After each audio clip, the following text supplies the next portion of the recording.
Hello everybody, it's Makeup Boys here again. Today to talk about the CJRB Pyrite. First off, we're going to do a little bit of size comparison.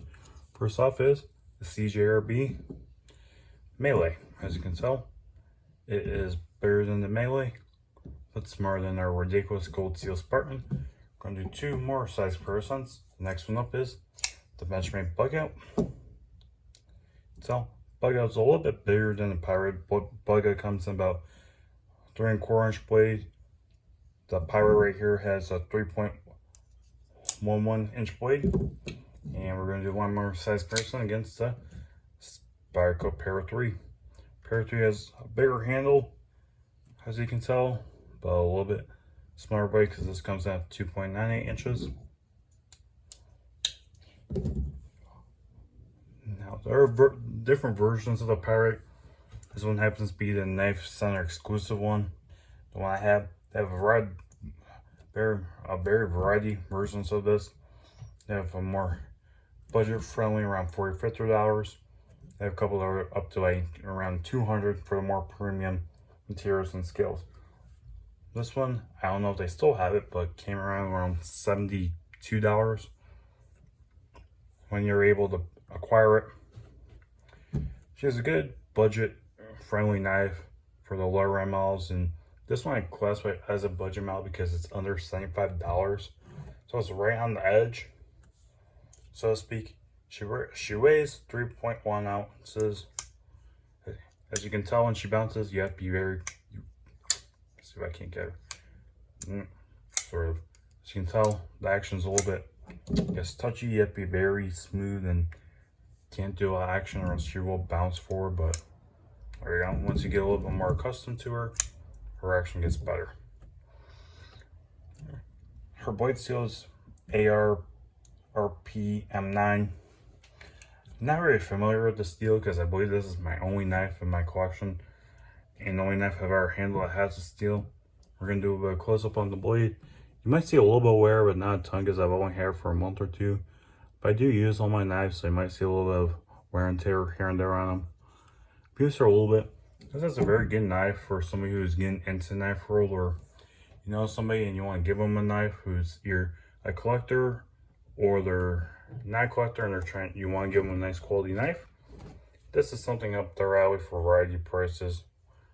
But yeah, not all of them are this touchy, I know. They're just trying to get used to her action compared to some of the other knives I have. But she has a button lock, so you just push the button and you just do that little flick of action. There we go. This one has the thumb stud flick open.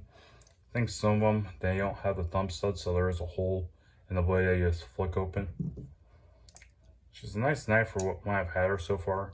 Her action's pretty good. Well, too good in my opinion, but personal preference. Pocket clip doesn't really get in the way. It's a little bit deep though and a little bit thin for my personal preference, but we all have our different preferences on the pocket clip. As you can see, some people like shallow, some people like them deep, some people carry tip down, or this would be tip down. No, this is tip up, that's tip down. Me, I don't have a preference which way the blades are facing personally.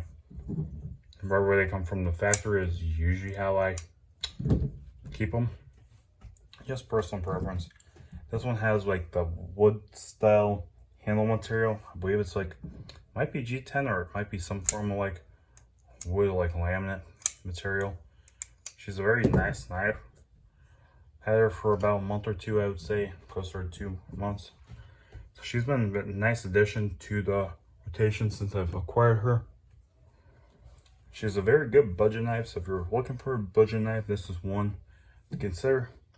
A couple other ones here. Let me see if I got in my drawer that are good suggestions.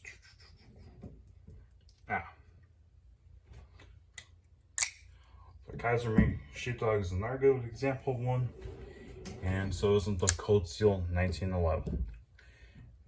There's also the Savivia Elementum. I just don't have it right here now. That's another good budget knife I've handled in the past. Probably quite a good one, but the good about it, it's very good, very smooth, very good budget level button lock especially. You just got, maybe not all of them are like this, but mine's a little bit more touchy. I like the thumb stud. I do like the color combo. This was, as I said earlier, a Knife Center exclusive, and I believe they sold out of this since I got her in my rotation, but they might release more. There's a variety of different versions that I said earlier. She is smooth. She doesn't require much manipulation. So if you're a little bit older, maybe you can't grip a knife as easily and have a hard time motioning and opening and closing knives, this is something to consider. She's overall pretty good knife. I mean, she is maybe a little bit awkward right there with your finger. She might be a little bit blocky in her hand, but over time I've kind of gotten used to her. But she is a little bit blockier in the hand for some people. You can understand. She has a bone lock, which some people may or may not like. This knife does come out 3.11 inches overall, so it may not be legal in your area, because I know some states have it under 3 inches.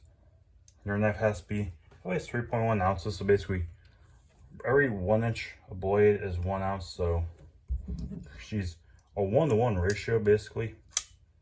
So I look at her because she's 3.1 ounces and 3.1 inches, so she's a 1-to-1 ratio. Some people prefer the ratios. Ratio doesn't matter to me once it feels good in my hand. So let's see if I can't balance her right. You can tell she bounces very evenly, very nicely in the hand, which is good. Or you would pull your index finger. There isn't really much I've had to complain about this. Like I said earlier, I'm a quick over glance, so that's a quick review. So I just give my opinions. I don't go into great depths about everything. Want to see a more in-depth video about this, you can check out Mao Complex. He does more in-depth videos. I do a little bit more quicker style, just how I prefer it. But yeah, over time she will break in. Once over time you'll get more comfortable with her handling. But yeah, there isn't real much I'm complaining about, except for maybe the pod clip's a little bit thin, long and thin, which some people don't like, and she's maybe be slightly blocky in the hand. At least the smell is. Different models, different handles may have a little bit different view of blade steel. I'm not very familiar with it, but I haven't really heard anything good or bad, so I don't know.